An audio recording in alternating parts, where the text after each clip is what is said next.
Ayebazibwa yataddamu kitegeeza nti tali wamu na Katonda.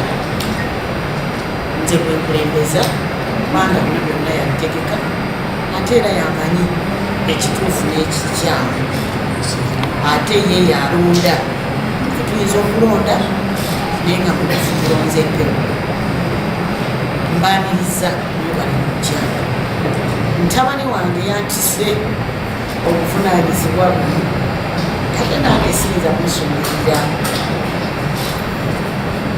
Ate oyinza okusuulirira omwana era nze omukyala gwe banaalonda omulimu gwange gwakubuulirira negandi mutabani wange yandadde yetaaga kyonna kimuti naye ate nze gwandaga gwe ngenda naki gwe ngenda naye nonsuubiza tojja kumulabirira bulungi oli wampisa kubanga naye wanaaba alina akabulamu nja kumussa ebbali ng'ate si mu mawulire ebyo byange bijja kuba nze naye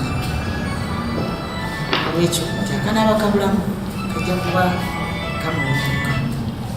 Ekintu kino kyegaseeko oluvannyuma badde simanyi nti kinene bwekiti banna byakatonda sibyamu.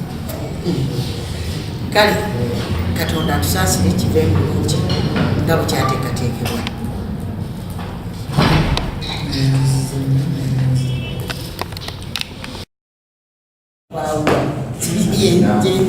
Kyentegeeza nti kati wano ebisigadde ebyensi tewali wayinza kugaana kubanga eyaliganye beba mmwe ababiri mweronze nga tewali abakasi ate nga oyise namukakuunda naye yennyini n'akulonda mu maaso ga kamera. Bw'abanga agenda okufuumuula ojjanga mu maaso ga kamera n'obagamba nti Ssegawa akuumudde ng'ate yennyininyini ye yakunoonya n'akulonda mu bakyala 50. Kitegeeza nti owangudde abalala bonna siwe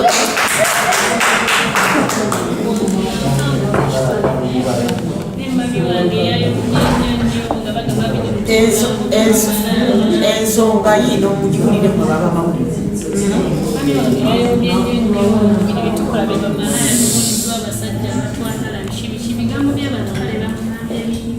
Kati mwe mulina okwogera ebingi omukkiriza nti kino kituufu si kyebiri ebyalowooza nti bano bayaaye bakebezi naye wagamba yayombye nnyo. Kati Ssegawa bwenaaba mukebezi naffe n'asalawo tujje twetaabe mu bakebera. Kati sirowooza ntiayitutuka ku ekyo nti maama wanakkiririza nga twesitudde tugenza okwanjula si bwe guli bwe tuvaayo mu kwanjula tugende mu mbaga era oba okyali mukebezi anaaba akyali mukebezi maama muleke ajja kusiima nga Ssegawa atuukiriza ebigambo byayogedde mu maaso ga kamera. Ssegawa ensi egenda kusunga, ensi egenda kukyawa, nze oli mutabani wange naye mugambira ddala nze kyempulira. Ensi egenda kukyawa, ensi egenda kusunga, ensi egenda kukuyita oba omufere obwomuki ng'ekigendererwa tebakitegedde. Naye kati otulagidde ddala nti ono omwana muwala gw'olonze mu bangi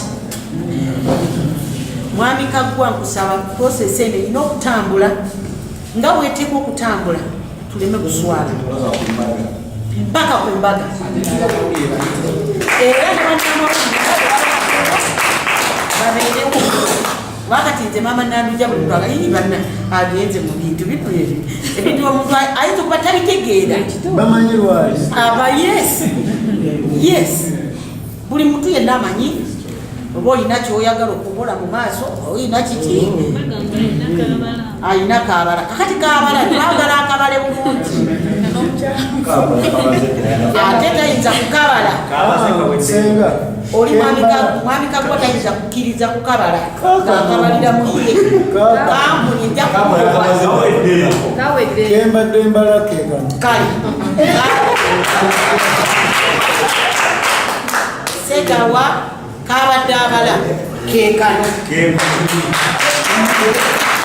era tusuubira nti Ssegawa tagenda kutuswaza era bwoli tuswaza Katonda yali kubonereza maana era twesikeko mukono mwanyinaze mukyala wange zempulira ndi musanyufu wamamuwala wange terogambe maama tewali buzibu bwonna bukedde emigogo egifumbiddwa gibaddeyo mingi mwanukakozi wetu kati bwe giba mingi sirowooza nti ate Sega wazimufera era mama mukakasi ti ebintu bijja kutambula bitume ku nkomerero yabyo obeera omukyalo mufumbo wa Segawa.